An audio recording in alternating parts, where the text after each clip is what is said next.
Welcome to Section 4. Principle 3. Applying a single integrated framework.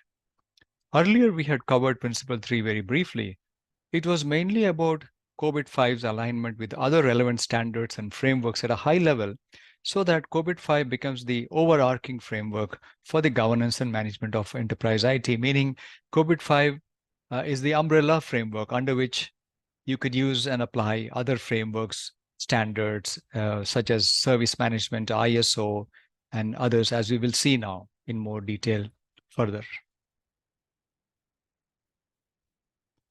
So we should consider COBIT 5 as a single integrated framework because it aligns with other latest relevant standards and frameworks and allows the enterprise to use COBIT 5 as the overarching or like an umbrella governance and management framework integrator. There'll be several occasions when I will be reading those statements because for the exam, as I mentioned earlier, you need to be fully conversant with the use of the language in this course. And we know that COBIT 5 provides complete enterprise coverage, though you could apply it for a smaller portion of the enterprise or a specific entity or specific scope of the enterprise. But this principle is more about integrating other frameworks, standards, and practices, which could be from any area, depending on the industry, domain where the enterprise is operating in. And that can be done because the COBIT guidance is non-technical. It is technology agnostic, therefore doesn't rely on a specific vendor technology, though it does support new and emerging technologies and provides guidance on how to deal with them. So COBIT architecture overall is very simple. It has its own guidance material. Of course, we are currently touching only on the main COBIT guidance, which is mainly titled as COBIT 5, a business framework for governance and management of enterprise IT. But now let's see specifically what this integration means. COBIT 5 integrates the knowledge from other frameworks from ISACA itself, such as VAL IT, Risk IT, BMIS, the publication board briefing on IT governance, and ITAF, IT assurance framework. Now, what are these really? VAL IT is a rather more recent one, where it is actually addressing the governance of enterprise IT, and VAL IT focuses specifically on the value management and creation. It assumes that value creation out of IT investments is a business responsibility. And to support the business in organizing and developing these responsibilities, VAL IT has a set of 22 IT-related business processes and other key management practices, certain management guidelines, and maturity models. So VAL IT is actually complementary to COBIT and follows the same structure and templates as provided in the COBIT manuals. Now, this VAL IT concepts are already integrated in COBIT 5 in particular. And in VAL IT, though we don't have to know that for the exam, what VAL IT really is, you will not have any questions on what these different other frameworks are. The only thing you have to know for the exam is what does this integration mean and what frameworks are integrated. So VAL IT includes value governance processes, portfolio management processes, investment management processes, because it concerns the value management and creation. So, and that should be sufficient for us to understand for now for the VAL IT.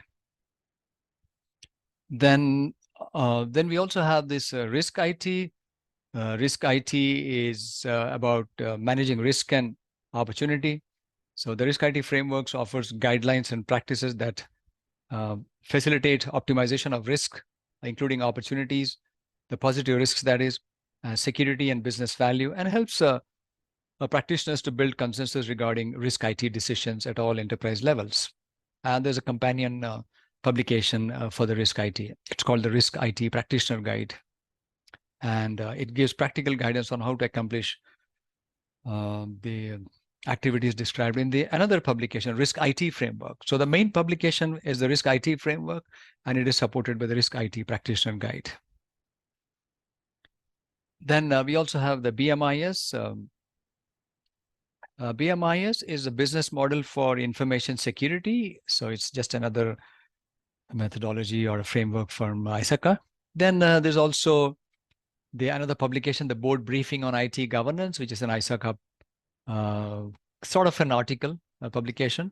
And then we have the IT AF, called the IT Assurance Framework. It's more popularly known as now as the IT Audit Framework. And it's mainly the guidance and techniques to provide consistency and effectiveness on enterprise audits.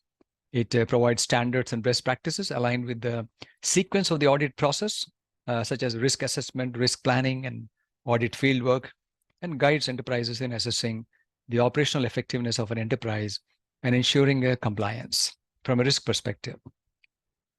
And ITAF can be a good reference for standards and best practices to be followed during IT audits and assurance engagements.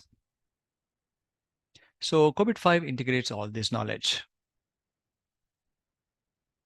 A little bit more, and some of this could be a repeat here.